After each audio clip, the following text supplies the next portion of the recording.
Hey, it's Kevin. I'm Lauren. And it's been a while, and we have an announcement to make. Yeah, it's a special announcement. So Kevin's going to be gone until Monday because I need his help with something. Yeah, and I'll be back on Monday. We'll still have our course member live streams as scheduled, but I won't be posting for a few days because of, well, two reasons. Number one, I promised I'd help Lauren with the family because we're expecting a baby. Yay!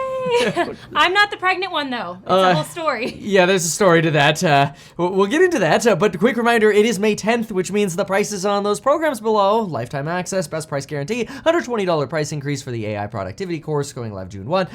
All those price increases are happening soon after this video posts. So we're changing the pricing soon after this video posts. So go to the website, link down below. Once the coupon's gone, it's too late. But until then, you can check out, email us for bundles at kevin@meetkevin.com. We are scheduling the price increase change for late tonight, early tomorrow morning. So make sure you check out before that coupon is gone. But yeah, let's share a little bit more detail because we're expecting a baby and you're not pregnant. I'm not pregnant. No. We tried for a while. A really long time. So the background story is that we were thinking about having a baby probably... I'm joking because it's too emotional. Oh no. He's on the floor, literally. We had been wanting to have another baby since before the pandemic, and we actually had started talking about how we needed to go to the fertility clinic because that's how I conceived my first two. We're like, let's do this, but then the pandemic hit, and we're like, okay, first of all, the fertility clinics were closed. Second, we're like, I don't know, or we don't know if it's a good idea right now to try to get pregnant. Like the COVID thing was so new and unknown, so we're like, okay, let's put a halt to that. You just want to be in the video? Okay, keep going. No, you're good, Max. Okay, we'll make sure you get deleted.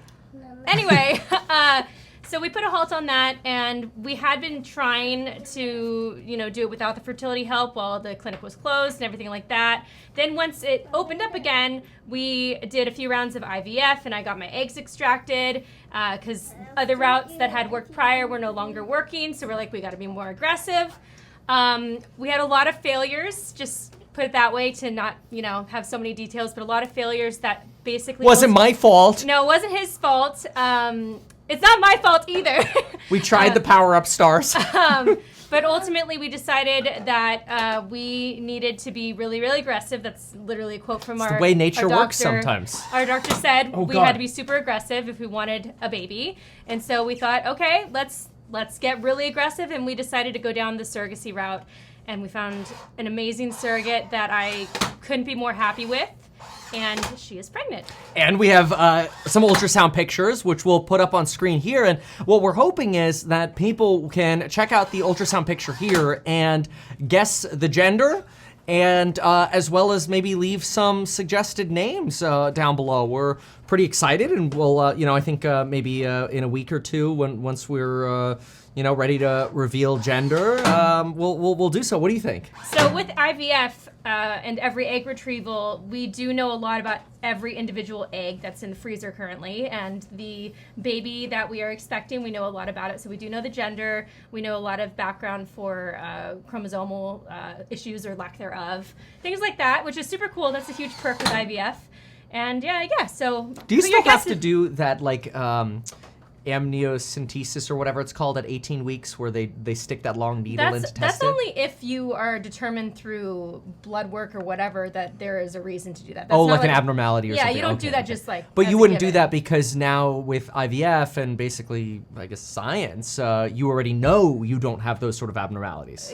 Chromosomally speaking, yeah. So like we would know that all of our embryos or whatever that were made don't have Down syndrome, or the ones obviously that would be transferred. We wouldn't put any chromosomally abnormal ones into a body. Man, you gotta stop shooting, man.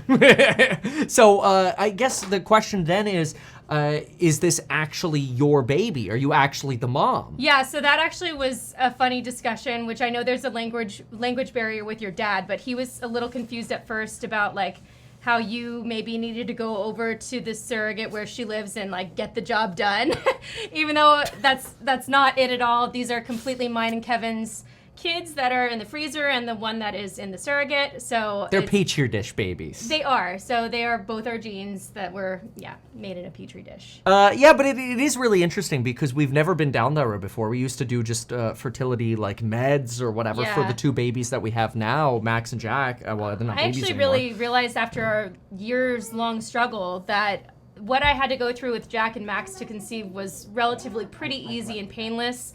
And it was just a really big slap in the face when it no longer worked. Like, bluntly speaking, my doctor told me, like, I don't know why, but you are literally not reacting to the medications that completely worked before, clearly, with Jack and Max.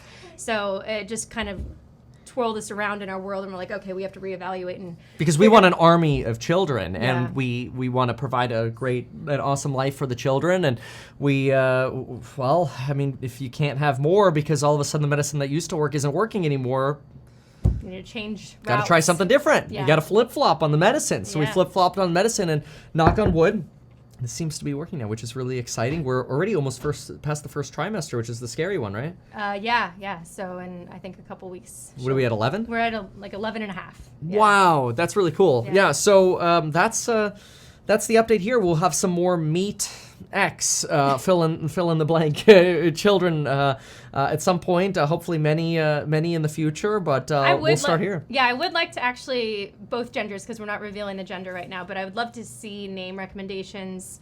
You can see that we like simple names like Jack and Max. That's true. We could use ChatGPT. We could have a ChatGPT baby. True. You know, by the way, there's also a cool thing for finance folks. If you invest in an HSA, which actually I think I have a sponsor. If you go to metkevin.com/HSA, it's the HSA Lively health insurance plan that we use.